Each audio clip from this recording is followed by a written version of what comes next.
नमस्कार, जियो health news में आपका स्वागत है। मेरे रोशनी सिंह के साथ और आइए देखते हैं प्रमुख खबरें।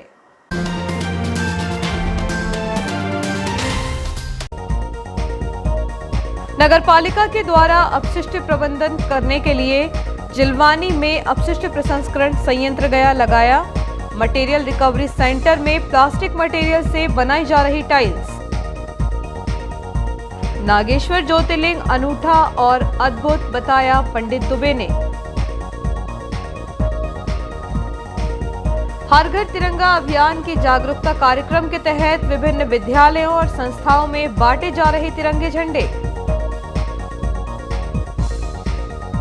सीओएम अवार्ड से सम्मानित होंगे आधा दर्जन रेलकर्मी। निर्माणाधीन फ्लाईओवर से सीपीई में हुआ जलभराव तो एसडीएम ने लिखा रेल अधिकारियों को पत्र। रास्ते पर बाइक टकराई तो युवक ने किया चाकू से जानलेवा हमला। शहर में बढ़ती ही चली जा रही हैं चाकूबाजी की घटनाएं। अब खबरें विस्तार से। नगरपालिका अध्यक्ष व उपाध्यक्ष पद सहित अपील समिति के सदस्यों के चुनाव होने को हैं, लेकिन अभी तक भारतीय जनता पार्टी जिला पंचायत अध्यक्ष पद की उस हार को भुला नहीं पाई है। शुक्रवार को भाजपा पर्यवेक्षक रघुनंदन शर्मा खेड़ा स्थित साईं कृष्णा रिजॉर्ट पहुंचे और बंद कक्ष क्रमांक 106 में भाजपा के वरिष्ठ दायित्व कार्यकर्ताओं से रायशुमारी ली। उन्होंने कहा कि जब तक भाजपा पार्षदों से रायशुमारी लेने के बाद ही अध्यक्ष और उपाध्यक्ष के नामों पर सहमति बनेगी। पर्यवेक्षक रघुनंदन शर्मा ने एक सवाल का जवाब देते हुए कहा कि जिला पंचायत अध्यक्ष का पद कांग्रेस के खाते में चला गया। भाजपा उस हार को अभी तक भुला नहीं पाई है, इसलिए संगठन दूध का जला छाछ को भी फूंक फूंक कर पी रहे हैं। भाजपा संगठन ने जिला पंचायत की उस करारी हार से सबक लिया है, कहीं ऐसा फिर से नगरपालिका अध्यक्ष पद के चुनाव में न हो जाए। इसलिए भाजपा के 20 निर्वाचित पार्षदों में से 18 पार्षदों को 3 दिन पहले भाजपा संगठन ने एक साथ किसी जगह रखा है, जिससे निर्वाचित पार्षदों का किसी भी अन्य व्यक्ति से संपर्क न हो सके। इधर भाजपा सूत्रों के मुताबिक 18 पार्षदों को उज्जैन के महाकाल दर्शन कराने ले जाया गया है। उज्जैन में दर्शन करने के बाद पार्षद एक साथ भोपाल पहुंचे, जहां एक आलीशान होटल में सभी पार्षदों को भोजन कराया गया। शुक्रवार दोपहर में सभी निर्वाचित पार्षद साईं कृष्णा रिजॉर्ट पहुंचे। रिजॉर्ट के बंद कक्ष क्रमांक 106 में भाजपा पर्यवेक्षक रघुनंदन शर्मा ने अलग अलग निर्वाचित पार्षदों से रायशुमारी ली। रायशुमारी लेने के बाद संगठन की रीति नीति के हिसाब से भाजपा में 3 नाम अध्यक्ष पद के उम्मीदवारों से आ रहे हैं। इसमें पुराने इटारसी क्षेत्र से शिवकिशोर रावत, पंकज चौरे और गीता देवेंद्र पटेल का नाम पहले ही आ चुका है। अब देखना यह होगा कि इन तीनों नामों में से भाजपा किस एक नाम पर मोहर लगाएगी।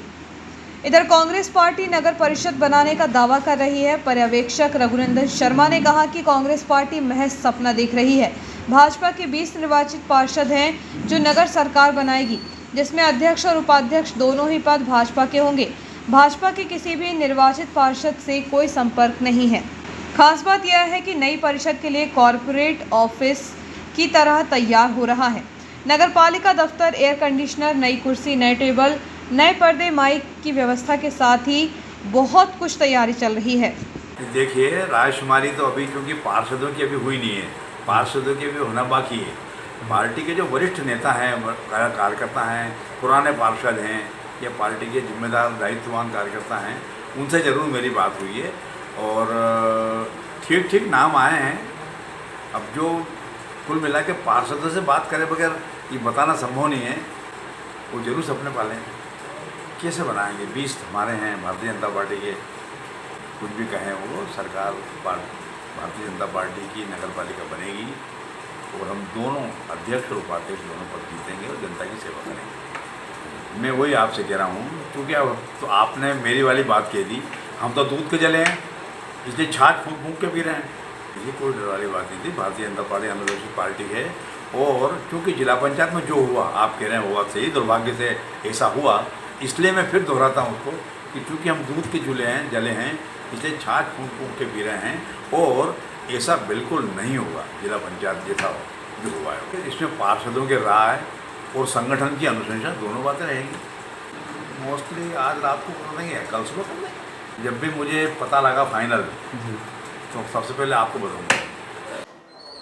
बीती रात शहर में एक और चाकूबाजी की घटना हुई है। इस घटना में युवक पर चाकू से जानलेवा हमला हुआ है। घटना के बाद घायल को उपचार के लिए शासकीय अस्पताल में भर्ती किया गया। हमले की वजह मामूली विवाद बताया जा रहा है। शहर में चाकूबाजी की घटनाएं एक बार फिर जोर पकड़ रही हैं। बदमाश बेखौफ होकर वारदात को अंजाम देने छुरा लेकर निकल पड़ते हैं। मामूली विवाद पर चाकू निकालकर हमला कर देते हैं। एक दिन पूर्व बाराबंगला क्षेत्र में एक युवक पर चाकू से हमला किया गया था। वहीं बीती रात इंगलचौल में सूरजगंज निवासी 22 वर्षीय आयुष शर्मा पर आधा दर्जन बदमाशों ने चाकू से जानलेवा हमला कर दिया। उसके शरीर में चाकू के 3-4 जख्म हैं, जिसे गंभीर हालत में उपचार के लिए शासकीय अस्पताल में भर्ती किया गया। घायल के अनुसार रात लगभग 10 बजे वह बाइक से अपने घर जा रहा था। किसी व्यक्ति ने उसकी बाइक को धक्का दिया तो वह आरोपियों से टकरा गया। इसी मामूली बात के चलते साजन भाट, मयंक भाट और दीपक उर्फ दीपू नायक ने मिलकर चाकू से जानलेवा हमला किया। घायल का इलाज शासकीय अस्पताल में जारी है। इधर इस मामले में पुलिस ने आरोपियों के खिलाफ जानलेवा हमला करने सहित अन्य धाराओं में अपराध दर्ज कर कार्रवाई शुरू कर दी है। आयुष शर्मा कल रात ही 9:30 बजे करीब अपने दोस्त के घर से अपने घर जा रहा था। तभी मेरी गाड़ी में दो अज्ञात व्यक्तियों ने लात मारी, उन्हें फुका दिया। जैसे ही मैं उठा वहाँ पर हरन भाट, दीपू और अपना मयंक भाट और उसके साथ ही 4 लोग और थे। उनने आके सीधा चक्कू मार के चले गए।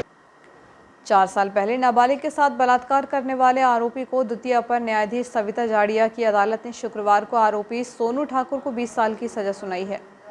अभियोजन अधिकारी एच.एस. यादव ने बताया कि 7 जुलाई 2018 को नाबालिग का अपहरण किया गया था। आरोपी उसे भोपाल लेकर गया और वहां ले जाकर उसके साथ सोनू ठाकुर ने दुष्कर्म किया।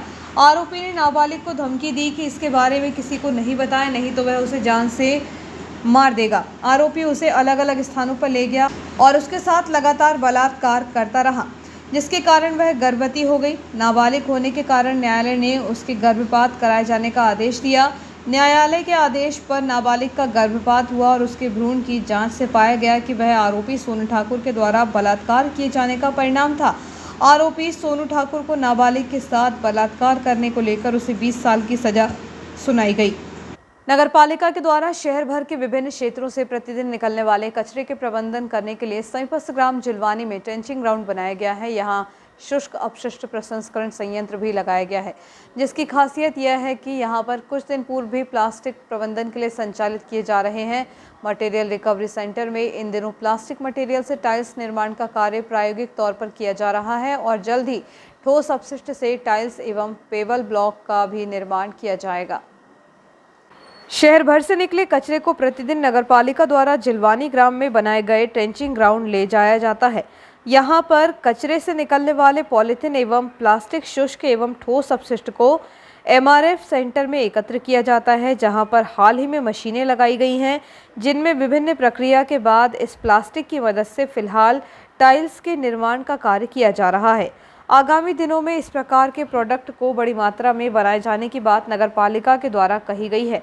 हालांकि शुरुआत में जिलवानी में नगरपालिका द्वारा की गई व्यवस्था के अनुसार शहर भर से निकलने वाले कचरे का प्रबंधन किया जा रहा था, जहां अब लाखों की लागत की मशीनें उपलब्ध कराई गई हैं, जिनसे इस प्रकार की टाइल्स बनाने का कार्य शुरुआती तौर पर किया जा रहा है और सब कुछ ठीक रहा तो आगामी समय में यहां पर टाइल्स का निर्माण भी किया जाएगा। इस संबंध में सीएमओ हेमेश्वरी पटले ने बताया कि जिलवानी ग्राम में मटेरियल रिकवरी सेंटर में हाल ही में मशीनें लगवाई गई हैं, जिनकी मदद से शुरुआती तौर पर टाइल्स निर्माण का कार्य किया जा रहा है, जिसे आगामी समय में सुव्यवस्थित कर बड़ी मात्रा में टाइल्स का निर्माण कार्य किए जाने की योजना बनाई जा रही है।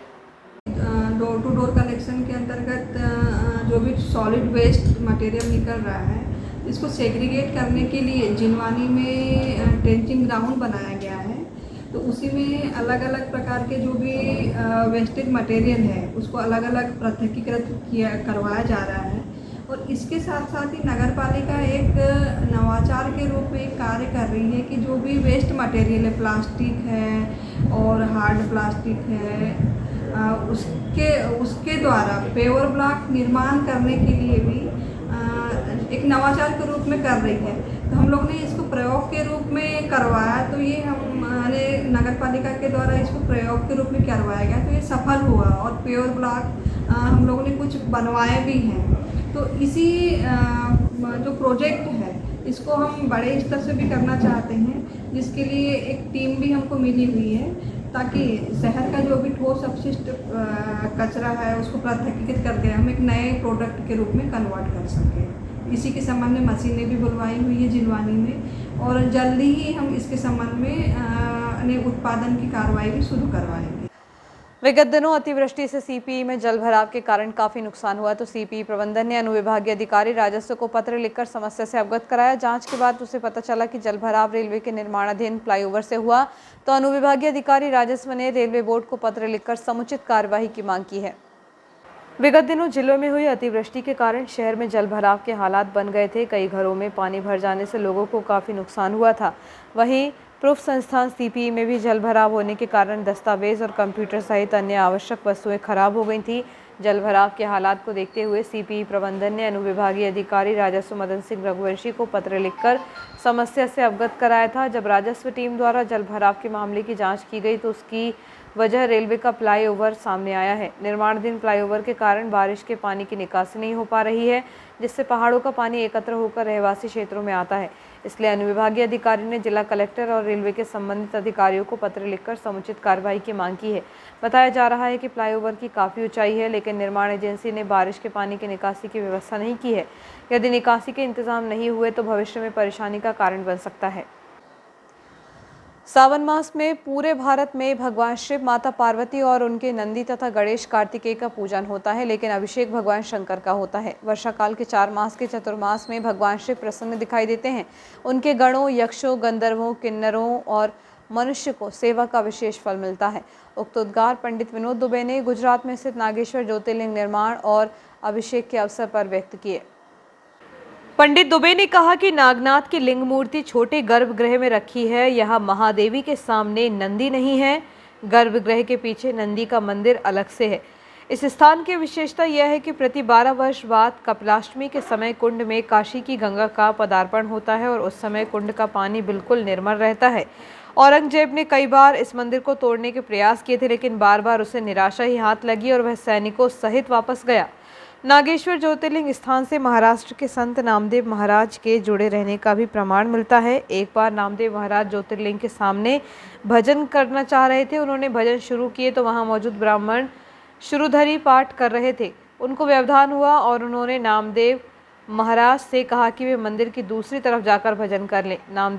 नामदेव मंदिर की दूसरी तरफ चले गए, लेकिन इसी बीच एक चमत्कार हुआ और मंदिर ही नामदेव महाराज की ओर घूम गया। आज भी लाखों श्रद्धालु यहाँ पर आते हैं।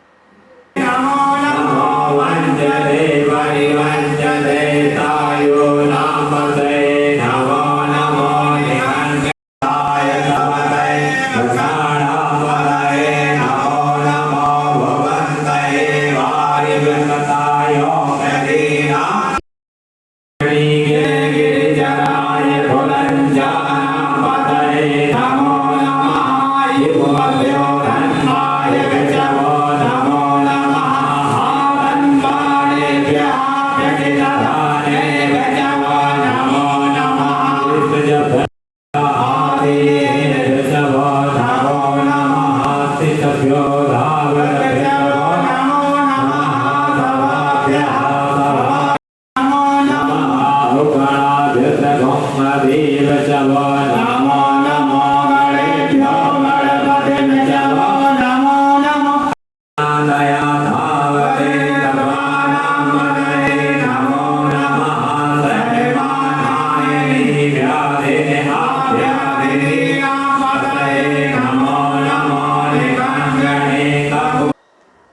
आज़ादी का अमृत महोत्सव के अवसर पर चलाए जा रहे घर घर तिरंगा अभियान के तहत शैक्षणिक संस्थाओं में भी राष्ट्रीय ध्वज वितरित किया गया। तिरंगा झंडा पाकर बच्चों में देशभक्ति का जज्बा देखा गया।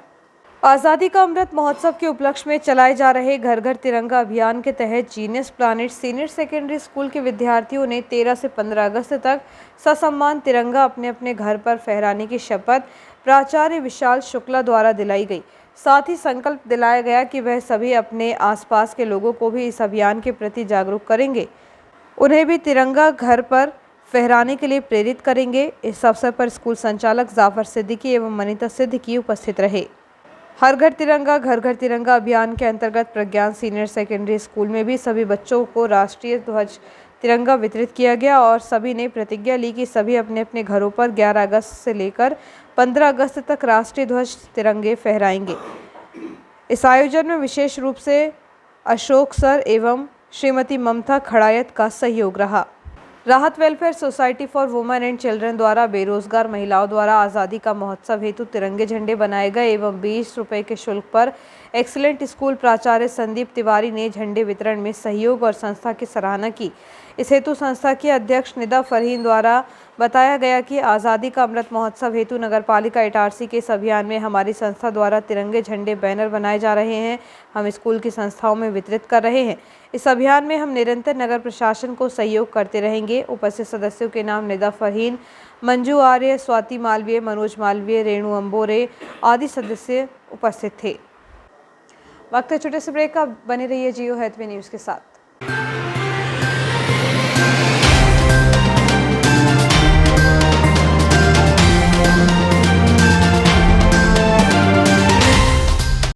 आपका विश्वसनीय चंचल ज्वेलर्स अब नए शोरूम में गोल्ड प्लेटेड आभूषणों एवं नए डायमंड ज्वेलरी के साथ 1 ग्राम और 2 ग्राम वाली सोने की 4 चूड़ियां एवं कंगन, 1 ग्राम और 2 ग्राम वाला सोने का मंगलसूत्र, हार, करदौना, चैन, झुमके, बाजूबंद और सभी प्रकार के गहने, डायमंड सेट एवं एंटिक ज्वेलरी और फैंसी ज्वेलरी का अनुपम संग्रह।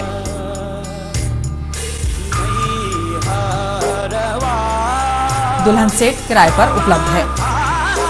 1 ग्राम और 2 ग्राम की हर खरीदी पर निश्चित उपहार पाएं। 1 ग्राम ज्वेलरी मात्र 2000 रुपए में, 2 ग्राम ज्वेलरी मात्र 4000 रुपए में, 3 ग्राम ज्वेलरी मात्र 6000 रुपए में, 4 ग्राम ज्वेलरी 8000 रुपए में, 5 ग्राम ज्वेलरी मात्र 10000 रुपए में। हमारा नवीन पता है चंचल jewellers, Guru Nanak complex, Bharat talkies road, Itarsi. Mobile 09893054377। Dayal multi speciality hospital near BSNL office, Itarsi एक सर्व सुविधा युक्त हॉस्पिटल जिसमें अत्याधुनिक ऑपरेशन थिएटर एवं लेबर थिएटर, वेंटिलेटर युक्त ICU की सुविधा, कम खर्च वाले जनरल वार्ड, स्पेशल एवं सभी प्राइवेट वार्ड की सुविधाएं, AC प्राइवेट वार्ड एवं TB वाले प्राइवेट वार्ड, वेंटिलेटर के साथ AC एम्बुलेंस की सुविधा, स्त्री रोग विभाग, 4D अल्ट्रासोनोग्राफी एवं कलर डॉपलर, इनफर्टिलिटी की विशेषज्ञ द्वारा जांच एवं उपचार, हिस्टेरोस्कोपी, बच्चेदानी की दूरबीन द्वारा जांच, सामान्य प्रसव एवं सिजेरियन ऑपरेशन, महिलाओं में कैंसर स्क्रीनिंग की व्यवस्था, CTG फेटल मॉनिटरिंग की सुविधा, अस्थि रोग विभाग, 24 घंटे ट्रॉमा केयर यूनिट, सभी प्रकार के फ्रैक्चर का उपचार, C-आर्म की सुविधा एवं C-आर्म के द्वारा सभी प्रकार के ऑपरेशन जिसमें टीवी पर देखकर टूटी हड्डी को पूर्णतः बैठाया जाता है, जबड़े के फ्रैक्चर ऑपरेशन की सुविधा, total knee and hip replacement के प्रत्यारोपण की सुविधा, घुटने एवं कूल्हे के प्रत्यारोपण की पूर्ण सुविधा, फिजियोथेरेपी विभाग में SWD, TENS, ultrasound, wax, bath, IFT, cervical traction की सुविधा, सर्जिकल सुविधाएं, लेप्रोस्कोपी दूरबीन द्वारा सभी ऑपरेशन जैसे appendix, hernia, gall bladder, ovary, बच्चेदानी, TT आदि, सभी प्रकार की जनरल सर्जरीज, एंडोस्कोपी, पेट दर्द, खून की उल्टी एवं पेट के छाले आदि के मरीजों को दूरबीन से जांच, डायलिसिस, किडनी संबंधित बीमारियों का इलाज की सुविधा, पाइल्स के मरीजों का दूरबीन से टांका, दर्द रहित operation, cancer surgery, specially thyroid, breast, stomach and colon with chemotherapy facility, burn ICU की सुविधा, यूरोलॉजी विभाग, गुर्दे, यूरेटर, पेशाब की थैली की पथरी का दूरबीन द्वारा टांका रहित ऑपरेशन, प्रोस्टेट का टांका रहित ऑपरेशन, अन्य सुविधाएं, ICU critical care, polytrauma, snake bite, all poison case, respiratory, CVA, cardiac service, diabetes, digital x-ray की सुविधा, ऑपरेशन के दौरान सिंगल यूज ड्रेस, डिस्पोजेबल कपड़ों का इस्तेमाल, मरीजों को कपड़े, बेडशीट, तकिए, ग्लाव सभी डिस्पोजेबल सिंगल यूज, 24 घंटे इमरजेंसी की सुविधा, 24 घंटे दवाइयाँ और पैथोलॉजी की सुविधा। अस्पताल की कार्यप्रणाली मेडिकल सॉफ्टवेयर पर आधारित है। Dayal multi speciality hospital near BSNL office, Itarsi phone number 07572241888, 8109354365, 8962235247. 24/7 ambulance service. Ambulance number is 9111365365. For ICU, you can call 9098697677.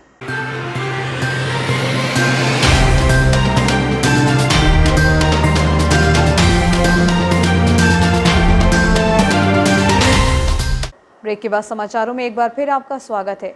उत्कृष्ट कार्य करने वाले इटारसी पदस्थ आधा दर्जन रेल कर्मियों को COM अवार्ड के लिए चिन्हित किया गया है। शनिवार को जबलपुर में आयोजित कार्यक्रम के दौरान उन्हें पुरस्कृत किया जाएगा। रेलवे द्वारा समय समय पर बेहतर कार्य करने वाले कर्मचारियों को प्रोत्साहित करने के लिए सम्मानित किया जाता है। इसी के तहत इटारसी के रेलवे विभाग में पदस्थ आधा दर्जन कर्मचारियों को CMO अवार्ड के लिए चिन्हित किया गया है।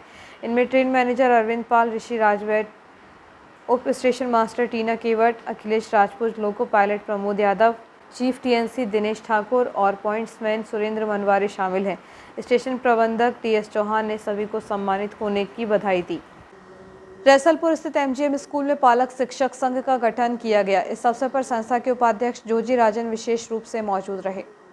इस अवसर पर संस्था के उपाध्यक्ष जोजी राजन विशेष रूप से उपस्थित थे। शाला की नवीन कार्यकारिणी में विष्णु पांडे को अध्यक्ष, राहुल सोलंकी को उपाध्यक्ष, शाला प्राचार्य फादर जेवियर डेनियल को सचिव, श्रीमती रिमी सिंह शासकीय बालक उच्चतर माध्यमिक शाला को नोडल अधिकारी, सिद्धार्थ राय, धनंजय दुबे, उमेश गाला, श्रेयांश जैन, लक्ष्मण दास शिवदासानी को नामित किया गया। शाला परिवार से थॉमस मैथ्यू, शिब्बू, अनुराग दीवान, शैलेंद्र हनोतिया, मंजुषा जैन, रिमी सोनी को शामिल किया गया। संस्था प्राचार्य फादर जेवियर डेनियल ने सभी सदस्यों से सहयोग की अपेक्षा की। सभी सदस्यों ने अपना पूर्ण सहयोग देने का आश्वासन दिया। महरागांव में नवनिर्वाचित सरपंच एवं भाजपा कार्यकर्ताओं द्वारा तिरंगा रैली निकाली गई। बड़ी संख्या में युवाओं ने बाइक रैली के माध्यम से तिरंगा लेकर महरागांव एवं न्यूयार्ड में भ्रमण कर लोगों को जागरूक किया। हर घर तिरंगा अभियान के तहत महरागांव पंचायत के नवनियुक्त सरपंच जितेंद्र पटेल, सचिव रामाधार मालवीय, सहायक सचिव जीतू द्वारा महरागांव से लेकर न्यूयार्ड की विभिन्न गलियों में जन जागरूकता के तहत वाहन रैली निकाली गई, जिसमें महरागांव यार्ड क्षेत्र विद्युत विभाग से विधायक प्रतिनिधि जयप्रकाश सचान, अशोक साकल्ले, भारतीय जनता पार्टी नर्मदापुरम ग्रामीण मंडल महामंत्री जितेंद्र महिरे, पुरानी इटारसी मंडल महामंत्री विनोद वारसे, उपाध्यक्ष हरिशंकर पाल, सुनील पांडे, अशोक सराठे, विनोद साठे, मनोज पवार, राजकुमार भैंसारे, दीपक पटेल, किशोर मेहरा, शेख फारूक, इमरान, प्रहलाद आटनेरे, पप्पू कैथवास, बाबू बड़कुर, श्याम कैथवास, मयंक वर्मा, भावेश मेहरा आदि ग्राम पंचायत महरागांव के निवासी एवं गणमान्य नागरिक उपस्थित रहे। स्थानीय जयसम चौक पर हर घर तिरंगा फहराने को लेकर स्व सहायता समूह द्वारा तिरंगे बनाकर उनका विक्रय किया जा रहा है। SDM मदन सिंह रघुवंशी भी स्व सहायता समूह द्वारा बनाए गए तिरंगों को देखने पहुंचे। SDM श्री रघुवंशी ने शहर के नागरिकों से अपील की है कि हर घर तिरंगा फहराया जाए। इनरव्हील क्लब द्वारा मालवीगंज में स्तनपान सप्ताह के अंतर्गत शिविर आयोजित किया गया, जिसमें गर्भवती महिलाओं को स्तनपान संबंधित जानकारी और बच्चों के लिए उसके महत्व को बताया गया।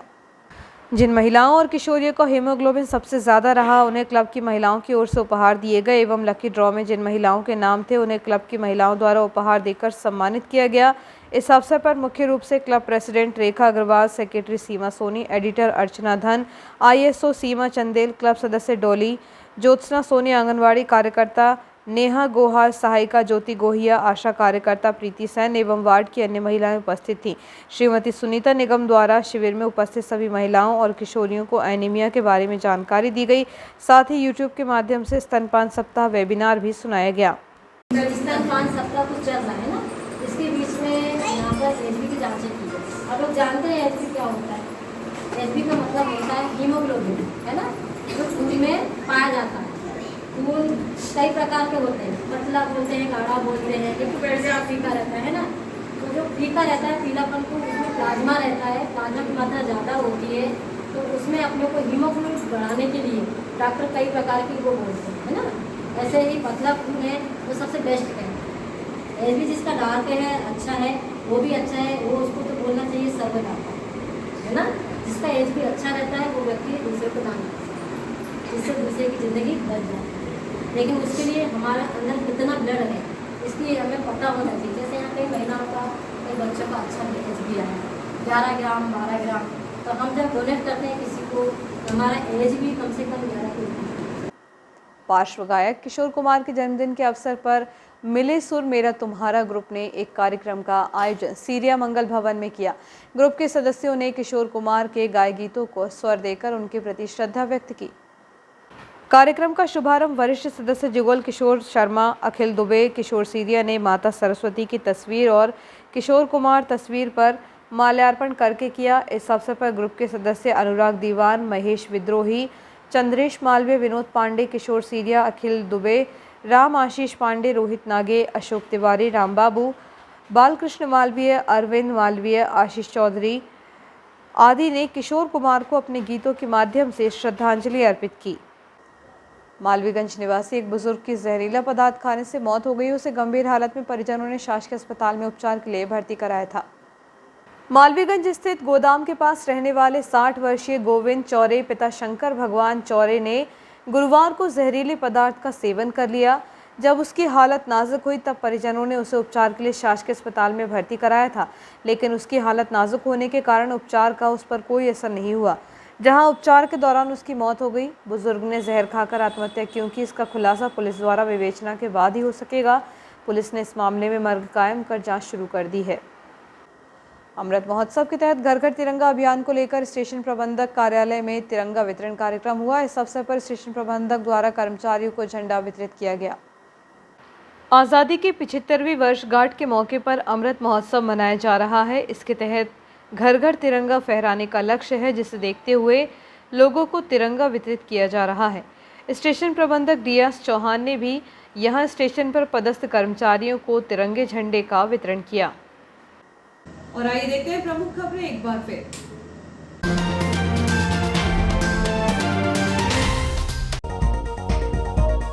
नगरपालिका के द्वारा अपशिष्ट प्रबंधन करने के लिए जिलवानी में अपशिष्ट प्रसंस्करण संयंत्र लगाया। मटेरियल रिकवरी सेंटर में प्लास्टिक मटेरियल से बनाई जा रही टाइल्स। नागेश्वर ज्योतिर्लिंग अनूठा और अद्भुत बताया पंडित दुबे ने। हर घर तिरंगा अभियान की जागरूकता कार्यक्रम के तहत विभिन्न विद्यालयों और संस्थाओं में बांटे जा रहे तिरंगे झंडे।